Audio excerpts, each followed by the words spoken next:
In Topeka, Kansas, you'll find Mount Hope Cemetery. And in this small section of South Memorial 1, you'll find a rather curious little grave marker for a young girl named Carrie Frances Kiene, who lived from 1880 to 1885.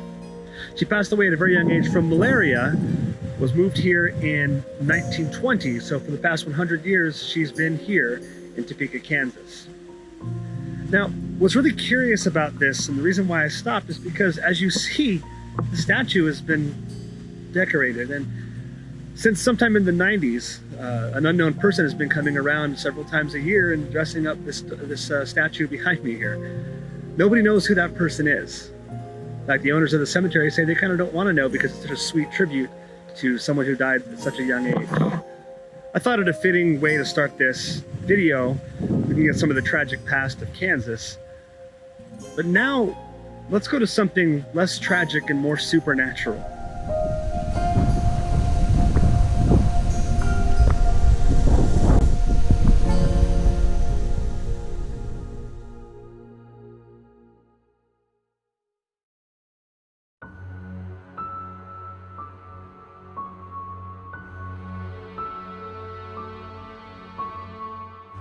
A few miles to the west of Lawrence, Kansas, I find myself standing in Stull, a small unincorporated town with only a handful of buildings left after 100 years or so of being established. But why I'm here is because this is apparently the gateway to hell.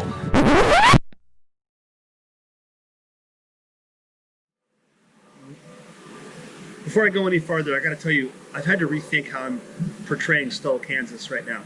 I've done a little more research since I stopped there earlier today, and this is obviously much later in the day, in a whole different location, but I had to do this correctly. Stull, Kansas has a reputation for being the center of evil in the world, and it's one of the 7 gateways to hell and all this other nonsense that has been completely made up. It all started as an urban legend back in the 50s when there was a professor at KU not far down the road in Lawrence. He wanted to create an urban legend, and he began creating the story about how Stull is this very evil haunted place, one of the most haunted places in the country or the world even. He talked about how there's a gateway or there's a stairway that you can go down that only opens up on Halloween night and on the spring equinox, where you can walk down and go to hell and see the devil, or the devil visits there on Halloween night and all that stuff. And the thing about this is it's been completely fabricated. This professor told this story to so many of these students over 20-some years that in the 70s, the student publication at KU published this and explained the haunted history of Stull, but it's all made up. And that's because this urban legend that people have spread for years, and college students and thrill seekers would show up to the Stull Cemetery, especially on Halloween night, around sunset, and wait to talk to the devil. Well, the problem is when the devil doesn't show up, and you've been drinking, vandalism happens. And bad things happen in Stull, but not supernatural. Bad things happen in the form of people just not caring about what they're doing there. Simply put, the people of Stull don't want you there. They don't want you to visit there. They've had enough. They've had decades of this. And here I am, just another jerk with a camera showing up to help further the story of this. And I've been feeling kind of guilty all day. So I've done a little more research and looking into this and finding out that, oh my gosh, I would just be furthering the stereotype and this urban legend that they want nothing to do with. Stull itself is just a small town of maybe a couple of buildings and a cemetery. It is a literal blink and you'll miss it town that is nestled between 2 hills on a roadside that there's nothing to stop for, no reason to be there. As I was filming, it took less than 10 minutes before somebody in a truck stopped by. 2 gentlemen in a truck pulled up, got out of the truck and came up and asked me, and rather irately, but politely and firmly, asked me to leave. They told me to go. They said, we don't want any more publicity. He said it's private property, the cemetery is closed, it's all private. I didn't argue. Of course, didn't argue. I wanted to be respectful, and I wasn't about to pick a fight with a couple of guys in the middle of Kansas. So I left, of course. And the more I'm thinking about it, I'm thinking these people have been putting up with this for decades. So I could either continue with this vlog and tell you guys about the haunted, spooky history of Stull and oh, it's haunted and blah, blah, blah. Or I can be a travel vlog and say, is this place worth visiting? Is there anything worth seeing? The whole point of Flyover Country has been to find places that are fun to see or interesting to see at no cost. And to me, it's not worth the cost. There's nothing to see there. You're doing more harm than good by furthering the stereotype there in the urban legends, and there's nothing to see in Stull.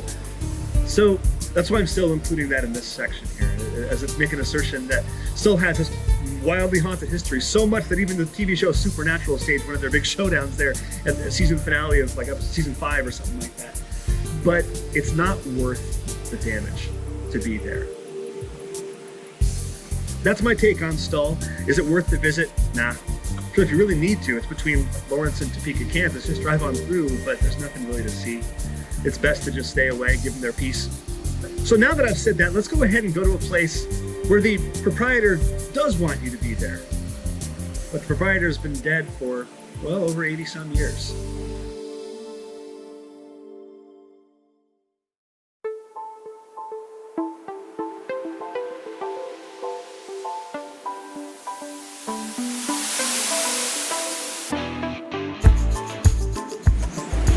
Hey everybody. I wanted to take you somewhere that was odd.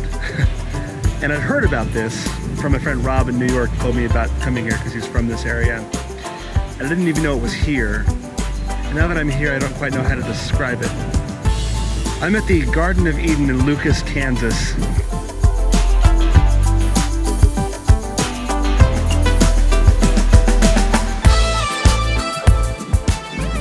I'm gonna go take the tour. We'll talk more as we go.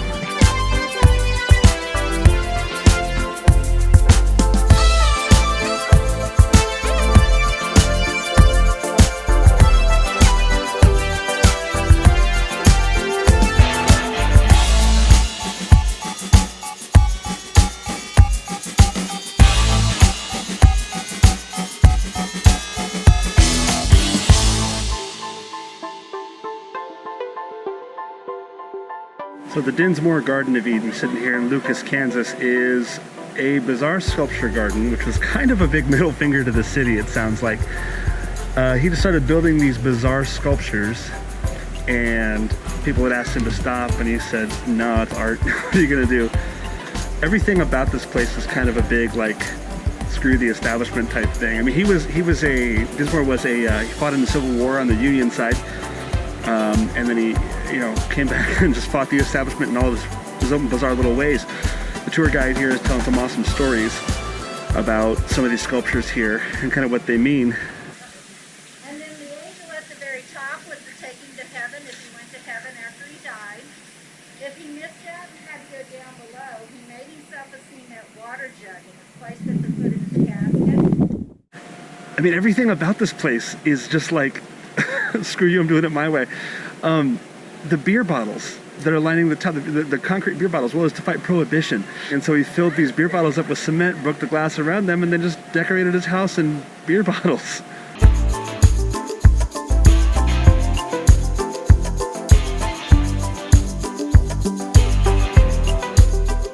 The woman up on the post behind me dressed in red and white, that is Lady Liberty, stabbing an octopus, which represents the establishment. And some other sort of political vague symbolism about, well, not really vague, I guess, chartered rights and how you can fight with your ballot. To the side, you see a couple of minorities, as the tour guide said, minorities, pointing up at the voters because minorities didn't have the right to vote. And Dinsmore was a big proponent of that and wanted them to have a right to vote and thought that that was your voice and your power.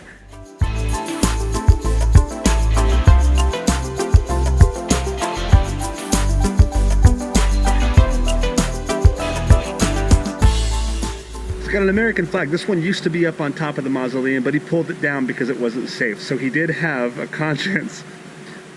You see it's got 48 stars simply because the time it was there, and he has a turkey on it.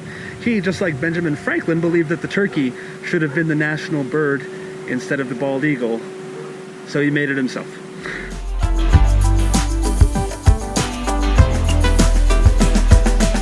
Up behind me, you see the sculpture about labor. And he's saying, obviously, here that doctors, lawyers, preachers, and bankers all steal from your pockets and your wallets. And again, anti-establishment stuff. Now, he went blind, apparently legally blind, before finishing the lawyer and the banker, which is why they're half finished up there, but still an impressive sculpture as well. You also see some light bulbs on the tops of a lot of these things. He had a generator, and he had electricity before most of the rest of the city of Lucas. He also had running water on his own, or so he said. I guess later it was found out that he was tapping into the city's water supply and didn't really tell them. So, anti-establishment.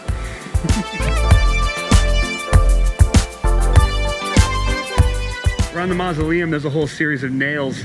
The nails are there because, well, people would sit on the fence posts and the fence here, and they would make fun of him. And so he put up nails on there and took care of that problem.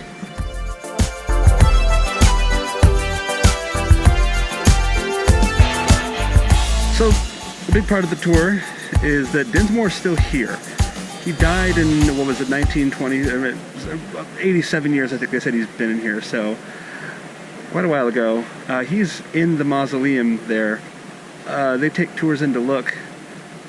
I'm gonna go see him. He's in a glass casket, so we can't film inside there, so I'll let you know how it goes.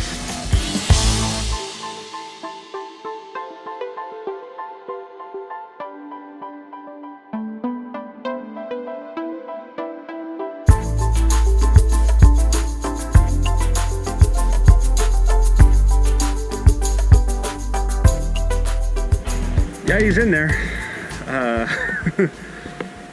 Preservation's not what it is today, but there is a body in there, and through glass, and they take you in there and they shine the light on it for you so you can see good old Mr. Dinsmore laying there. All right, well, I've seen a body today. Actually, there's two bodies in there. There's a big old middle finger again to the establishment. His wife passed away, I think it was in 1916 or sometime. And he wanted to bury her out here in the mausoleum he built, this mausoleum behind me. The city said you can't do that. So they buried her in the city cemetery. Not long after, Dinsmore went over, dug her up, brought her back here, put her in a casket, and then buried her here, covered her in concrete, and told the city, you get her out. So, that's Dinsmore for you. Guy's a pretty wild dude, SP Dinsmoor here. This cabin, by the way, it's not a log cabin. It's made of stone, but it's made to look like a log cabin. And then he began working on this grape arbor here. It is a little bit short because he was 5'2", and I'm not. But when he began working in the yard here, it's really funny. His wife missed him, and so he made this little face down there to wave at his wife in the kitchen while he was out working in the yard. So let's take a look at some of these outdoor sculptures along the walkway here. The walls are biblical and political sorts of things. I'm literally standing right here between Adam and Eve. Check it out. So the outside walls of this place continue on with Dinsmore's religious and political opinions and feelings. On one side, you've got a fully religious retelling of the story of the Garden of Eden. You've got Adam and Eve. You've got the devil inhabiting the garden. You've got a snake. You've also got Cain and Abel as well. You've got the death of Abel as well. Then you get around the other side, you get to all this political stuff. You see everything from an octopus representing, big government and the economy, reaching into the pockets of a soldier, taking his food and money and all kinds of stuff. You've also got a social Darwinism type of thing going on, where it's a soldier shooting a Native American in the back, who's shooting a wolf, who's chasing a dog, who's chasing. I mean, it's a very hungry caterpillar situation back here, representing social Darwinism. He was a pretty brilliant dude. He didn't need to be subtle. But this is SP Dinsmoor's Garden of Eden. Definitely worth the stop. It's only about $7 or $8, depending on when you come. And you can spend about an hour, a couple hours here in Lucas, Kansas, which is considered the folk art capital of Kansas. So I definitely recommend you come on down, say hi to Mr. Dinsmoor yourself, and check this place out. This has been the Garden of Eden in Lucas, Kansas. Who knows where I'm going to go next? I don't think I can top this one.